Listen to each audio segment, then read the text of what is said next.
Parts of parts, fractions of percentages, percentages of fractions. That's what we're going to talk about today.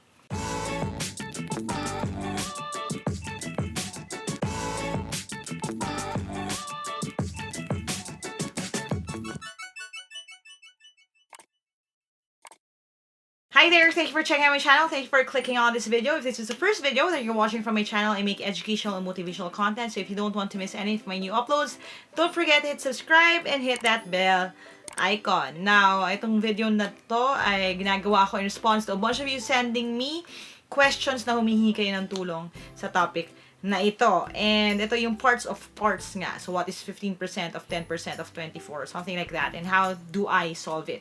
There's a traditional way, there's my way, and yan ang pag-uusapan natin ngayon. Now, if you want to reach out to me directly, request din yung mga videos na gusto nyo pag-usapan natin. You can comment sa baba. You can find out then how to get the reviewers I made or join the online and live review events. Or send personal messages to me through the Facebook page www.facebook.com/Team Lyqa. Alright? Now, in order for me to explain this better, I'm going to jump in and switch over to my PC. I'll see you in a bit. Alright, so ito yung ating lecture on parts of parts or fractions of fractions, percentages of fractions, fractions of percentages. Basically, it's one level of operations on top of one more.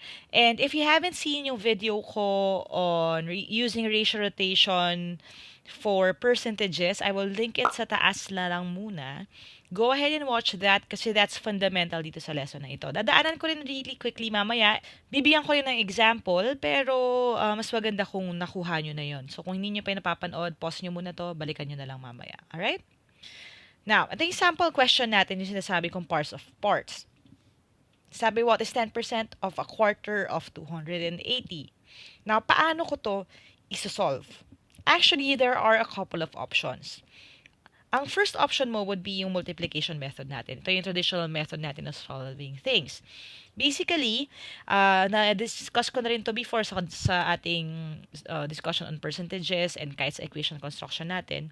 If a problem says of, or of, ang tamang pronunciation, para dun sa mga critical dyan. Before you bash me in the comments, I know, ang tamang pronunciation ay of. I just use of para mas madali for the brain to remember it. 10% of a quarter of 280. Okay, ano yon? Okay? Kapag of or yan ang ginamit sa isang sentence, ang ibig sabihin yan, ang operation ay multiplication. Okay, so multiplication dyan, may multiplication dyan. Ang a quarter is 1/4. So it's basically 10% times 1/4 times 280. Now, ang next problem here would be, people have trouble with this part. How do you deal with a percentage and a fraction? Tapos i-multiply mo pa sila. Tapos i-multiply mo pa uli. Okay? You have options. Actually, what you could do would be to turn them into kung ano yung pinakamadali. 10% is 0.10 kung ipa-percentage ko times, and then ang 1/4, okay, kung gagawin ko siyang decimal, that would be 1 divided by 4, or dahil madali naman tandaan, that is 0.25. Kung hindi nyo alam kung anong nangyari, kung paano naging 0.25 yan, ilink ko na lang din sa taas yung aking video on transforming fractions and decimals. Okay? Again, I've done a lot of videos already, hundreds of videos, and ang reason for that is para itong mga ganitong klaseng mga fundamentals, pwede nyong balikan at any point. So, hindi ko na i-discuss dito, sayang ang time natin, hahaba ang video, panoorin nyo na lang dito kung hindi nyo to na-figure out. Okay? Ang 1/4 ay 0.25. And then, i-multiply ko sa 280. Now, next problem would be you're dealing with decimal. So, you're multiplying a decimal with another decimal. Anong gagawin ko dyan, coach? Now, anong gagawin nyo pag nag-multiply ng decimal is just multiply it straight away. So, 10 times 25, that would be 250. Tapos, kung ilan yung decimal places, you have 1, 2, 3, 4, tatlo, i-move mo ngayon ito. So, 1, 2, 3, 4. So, that would be 0.025 times 280. Okay? Tapos ngayon, ang gagawin mo na dyan, again, using the traditional method, i-solve ko ngayon yan. So, 280 times, and then 0.025. So, again, you can solve it like that. So, isosolve lang natin ng diretsahan. Pwede ko ngayon actually i-cancel to, tapos magiging 0.25 na lang siya para madali. Okay? And then, isosolve ko na lang siya. Okay? So, 8 times 5 is 40. 4, 2 times 5 is 10. 14. 8 times 2 is 16. So, 16. Carry natin ulit yan. 2 times 2 is 4. Tapos may isa. So, 5. So, you have 0. Tapos you have 10. Carry doon. This will be 7, 0, 0. At dahil meron akong dalawang decimal place, again ito, 1, 2. Ang gagawin ko, ibabalik ko siya, 1, 2. So, my answer would be 7. Okay, the answer is 7. Yan ang final answer. Okay, so again, yan yung buong proseso na dadaanan mo if you're using the multiplication method. Now, that proves to be challenging kasi lalo na kung kayo ay nagtitake ng civil service exam, lalo na kung college exams, mga exams na hindi kayo papayagan gumamit ng calculator, this will take up a lot of your time. So, hindi naman siya technically mahirap. Ang problema, mahaba sa oras and nagmamadali tayo sa exam. So, ano yung i-offer up ko sa inyo na suggestion? Ang i-offer up ko sa inyong suggestion would be to flip the process. Now, again, tandaan nyo, the correct answer is 7 using yung multiplication method. Now, ano yung alternative? Ito yon. Okay, the alternative would be to use yung reverse method. Basically, it's kind of like backtracking then if you think about it. Pero, babalik rin kasi natin. Instead of isosolve ko muna itong 10% of a quarter bago ko siya ipasa dito sa 280. All I have to do is, uunahin ko tong part na to. This will be the first part. Bago ko idagdag ito. This will be the second part. Now, how do I solve this? Let's start with the first layer. Ito, yung a quarter of 280. So, a quarter of 280, that would be 1/4 daw of 280. Now, you can multiply this. Okay? Pwede nyo i-multiply straight away. Pwede nyo i-convert to into decimal, 0.25 times 280. Pwede yan. Or, ang preferred kong method is, since 280 ang whole number, yan yung kabuuan, ang hinahanap ko ay yung 1/4 niya, ilalagay ko lang yung x dito. I explained that dun sa aking video nga that I referred to before, yung ratio rotation, using ratio rotation to solve percentage problems. And then, once I have this, all I have to do is to rotate it. So, iikutin ko lang siya. Ganyan. Okay, using ratio rotation. Again, if you haven't seen ratio rotation yet, lilink ko na lang din sa taas. So, all you have to do is 280 divided by 4. That would be 70 times 1. So, the answer is 70. So, 70 na yung sagot ko dun sa first part. Again, if I do this, okay, 280 times 0.25, you can use a calculator to check. It will still be 70. So, pareho lang yan. Okay? So, now that I have 70 as the answer dito sa first part, yun na lang yung iisipin ko dun sa 10% off. So, 10% off 70. 10% of 70, again, 10%, madali lang yan i-mental. I-move mo lang yung decimal place na isang beses. Na-discuss ko rin yun dun sa aking percentage table na video. Ililink ko na lang din sa taas kung hindi nyo pa napapanood. Pero ang 10% kasi ganun. I-move mo lang to the left yung decimal place. So, ang 10% of 70 is just, plain and simple, 7. So, again, ang dinaanan ko, okay, again, it's two things na I did. Hindi ko siya ni-left to right. Pero this is actually faster, lalo na kung equipped ka with all the techniques that I used. Okay, kesa yung gagawin ko na 0.10 times 0.25 times 0.280. Lalo na kung wala akong calculator. So again, two options. Same naman ang sagot, parehong 7 ang kinalabasan. Kung ano yung method that works best for you, use that. Okay? So, quick quiz tayo, parts of parts. I'm going to give you a couple of questions and I want you to answer them. Make sure that you have a pen and paper handy kasi kailangan nyo mag-solve. And if you're ready with that, your timer starts now.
Alright, let's see how you did. So, dinamihan ko yung examples kasi mas importante yung examples than anything. If you want me to make worksheets or quizzes for this particular problem, kasi alam ko medyo dumadala siya sa mga exams, comment nyo na lang sa baba.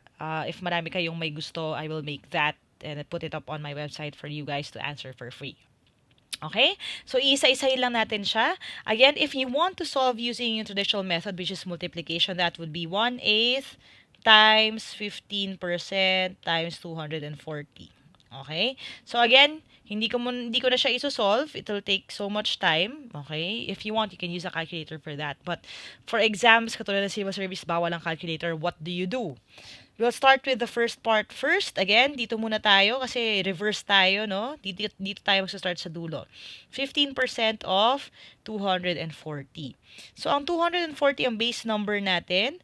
Para makuha mo yung 15%, you can multiply it using the traditional method or yung ginagawa ko, yung percentage table estimation natin, ano na lang, 10% plus 5%. Kasi ang 10% naman tsaka 5, equal naman siya sa 15%. Mabubuo mo ngayon ito.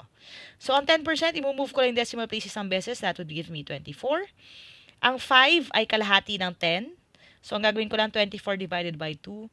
That would be 12. Yan ang 5%.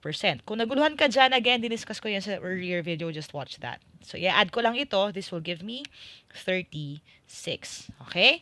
So, 36 na sa first part. Now, dito na tayo sa next. Ang hinanap natin, 1/8 of whatever that is. So, that would be 1/8 of 36. So, again, you can multiply it. Okay? Pwede nyong gawin yon, gagawin yung decimal place ito, or gusto nyong i-fraction form, pwede rin. I'll show you later. Or you can use yung ating ratio notation. Okay? Hinanap natin yung 1/8. Ilalagay ko yung x sa taas kasi ito ang base number, 36. Tapos, iikot ko lang siya. Okay? So, that would be 36 divided by 8. Okay? Times 1. 36 divided by 8, 8, 16, 24, 32. That would be 4.5. So, 4.5 times 1, the answer would be 4.5. Now, kung gusto ko mag-multiply na para siyang fraction, okay? So, 1/8, okay, of 36. I-multiply ko siya. So, 1/8 times 36 over 1. Okay? That would give me 36 over 8. Again, iso-smallest terms ko lang. 8, 16, 24, 32. Apat uli. Tapos, meron kang remainder. Kasi 32 lang siya. So, may remainder na 4. So, 4 over 8. Or, ang 4 over 8, yan ay 1/2. Kaya, ang magiging sagot mo is 4 and 1/2. And, ang decimal form yan is 4.5. So, pareho lang yan. Okay? So, again, tama pa rin tayo. The answer is 4.5. Alright? Again, mas madali lang kesa dito, especially if you're not able to use a calculator. Number 2, what is 0.5% of half of 600? Okay, so i-reverse ulit natin. Let's start with half of 600. Doon muna, madali lang yan. Half of 600, so 50% of 600. Or, gusto mo 1/2 times 600. Pare-pareho lang naman yan. Kalahati nun. Madali lang to. That would give you 300. So, 300 na sa side na yon. Next part natin. All we have to do is get 0.5% of 300. Now, here's the tricky part. A lot of people get confused with this. Hindi yan times 0.5 lang. Kasi we're talking about percent. Ang rule natin sa percent, I discussed this in an older video rin, is basically parang itong arrow, tas may dalawa kang dot. So, ibig sabihin nun, ang gagawin mo would be to move to the left, kasi nakaturo sa left yung arrow, twice. 1, 2. Okay? So, actually, imumultiply mo siya sa 0.005. Hindi sa 0.5. So, 0.005 times 300. Okay? So, again, fairly easy na. Okay? Kasi, isa na lang ang gagawin mo. Now, kung gusto mong padaliin ito, kung gusto mong i-multiply, pwede mong i-move na lang 2 beses kasi may 2 zero ka agad. Kakancel mo yan. I-move mo ngayon to pabalik ng 2 beses kasi mai-equalize niya yon. So, now you're looking for 0.5 or kalahati of 3. Or, di-divide lang natin yung 3 sa kalahati. That would be 1.5. Okay? So, again, It's all about being careful with your numbers, making sure na alam mo yung tamang proseso ng ginagawa mo para hindi ka maipit dun sa mga decimal fractions na tricky at i-reverse mo lang siya. So, you start with the end, 600 muna, i-reverse engineer natin siya. Half of it is 300, 0.5% niya or 0.005 niya is 1.5. I hope you got that right. Ito yung tamang sagot. Okay? Number 3, ito, parehong fractions. What is 2/5 of 1/6 of 90? Again, if you want to multiply it, that would be 2 over 5 times 1 over 6 times 90. Okay? Pwede mo isolve like this. Yung mga sobrang bilis mag-multiply, it makes sense for you to do this. Kung ayaw nyo yon, pwede kayo mag-start with the right side. 1/6 of 90 muna. Ano ang 1/6 of 90? Pwede mo i-multiply as in 1/6 times 90 or 90 over 6. Tapos, i-lowest terms nyo lang. Or yung ginagawa ko with ratio notation. 1/6 is equal to 90 is the base number. So, siya sa ilalim. Ito yung x. Iikot ko ngayon ito. 90 divided by 6, that would be 15 times 1. So, the answer here is 15. Now, again, kung gagawin ko to, 90 divided by 6, 15 pa rin naman yung sagot. Kung saan kayo mas mabilis, stick with that. Okay? Now, meron ka ng 15. Ang hinahanap natin next would be, what is 2/5 of 15? Okay? So again, madali naman yung mga figures. Pwede ko ngayon actually to i-multiply na lang. Doesn't matter kung gusto ko i-ratio, i-multiply, it's going to be the same answer. So, pwede ko to i-cancel. Meron akong video on multiplication by cancellation sa fractions. If you haven't seen that yet, ililink ko na lang din sa taas ha. Pwede ko to i-cancel kasi nasa ilalim niya, divisible siya by 5. So, 5 divided by 5 is 1. Kasi ito, divisible din sa 5. 15 divided by 5 is 3. So, ito yung multiplying by cancellation na tinatawag. So, now you have 2 times 3 na lang. 1 times 1.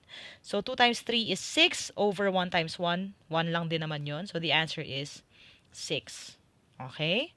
So, I hope you got that right. Ang final answer natin here is 6.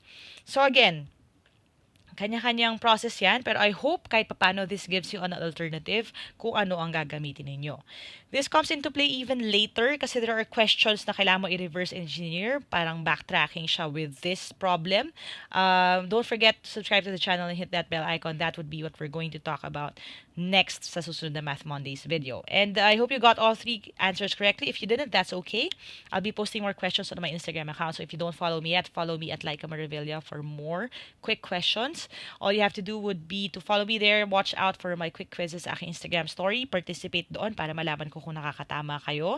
Libreng drills yun for all of you guys. Alright, so again, that's at Lyqa Maravilla on Instagram. Alright, I hope you learned something today. If you did, click thumbs up. Make sure that you share this video with your friends. Lalo na kung mag-exam din sila. That way, mas marami tayong matulungan. And as always, if you want to reach out to me directly, get reviewers, join the online or live review events, you can go to www.facebook.com/Team Lyqa for more information.